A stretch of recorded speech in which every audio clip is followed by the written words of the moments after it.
અમદાવાદમાં મૂર્તિ સ્થાપનાના જાહેરનામા ભંગ બદલ ગુનો દાખલ કરવામાં આવ્યો છે। 9 ફૂટની ઊંચાઈથી વધુની મૂર્તિ સ્થાપન કરવા બદલ ગુનો નોંધવામાં આવ્યો છે।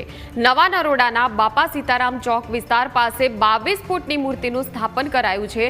આયોજક રોનક ચૌધરી સામે જાહેરનામા ભંગ બદલ ગુનો નોંધવામાં આવ્યો છે।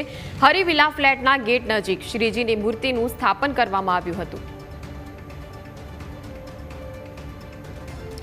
તો 9 ફૂટની ઊંચાઈથી વધુની મૂર્તિની સ્થાપના કરવા બદલ ગુનો નોંધવામાં આવ્યો છે। સામાન્ય રીતે જાહેરનામા મુજબ નિયમ છે કે 9 ફૂટથી વધુની ઊંચાઈ ન હોવી જોઈએ।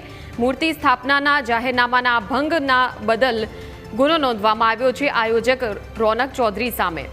સમગ્ર મામલે હવે કાર્યવાહી થશે। રોનક ચૌધરી સામે મૂર્તિ સ્થાપનાનું જાહેરનામું જે બહાર પાડવામાં આવ્યું હતું તેનો ભંગ કરવાને કારણે ગુનો નોંધવામાં આવ્યો છે। સંવાદદાતા મિહિર ફોનલાઈન પર જોડાઈ ગયા છે। મિહિર, આયોજક રોનક ચૌધરી સામે જાહેરનામા ભંગ બદલ ગુનો, 9 ફૂટથી વધુની ઊંચાઈ હતી મૂર્તિની, ત્યારે આ સમગ્ર મામલે કેવા પ્રકારે કાર્યવાહી હવે કરવામાં આવશે?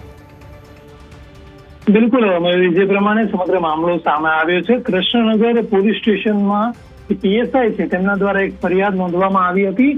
ગઈકાલે ફરિયાદ નોંધાઈ છે, જેમાં કૃષ્ણનગર ખાતે આવેલ બાપા સીતારામ ચોક જે વિસ્તાર છે ત્યાં હરિવિલા ફ્લેટ પાસે એક મૂર્તિ છે તેનું સ્થાપન કરવામાં આવ્યું છે। ગણેશ મૂર્તિનું સ્થાપન કરવામાં આવ્યું છે। અત્યારે હાલમાં જે પ્રમાણે ગણેશ ભગવાનનો 10 દિવસથી તહેવાર ચાલી રહ્યો છે તેમાં આ મૂર્તિની સ્થાપના કરવામાં આવી હતી, પરંતુ અહીંયા મુખ્ય બાબત એ છે કે જે પોલીસ કમિશનરનું જે જાહેરનામું છે તેનો અહીંયા ભંગ એટલા માટે થયો છે કારણ કે જે પરમિશન છે તે 9 ફૂટની આપવામાં આવી હતી, જ્યારે જાહેર માર્ગ પર જે વ્યક્તિ છે રોનક ચૌધરી જે પોતે આયોજક છે તેણે 22 ફૂટ કુલ મૂર્તિ, તેની સાથેનું ઉપરનું લખાણ અને તેની સાથે ભગવાનનું એક ઉપરનું અસ્ત્ર જે છે તેને ગણીને 22 ફૂટનું જે આ મૂર્તિ છે તેનું માપ હતું ને તેના જ કારણે ક્યાંક ને ક્યાંક જાહેરનામાનો ભંગ તેને કર્યો હોય અને તેના કારણે કૃષ્ણનગર પીએસઆઈ દ્વારા તેના પર અત્યારે ફરિયાદ કરવામાં આવી છે।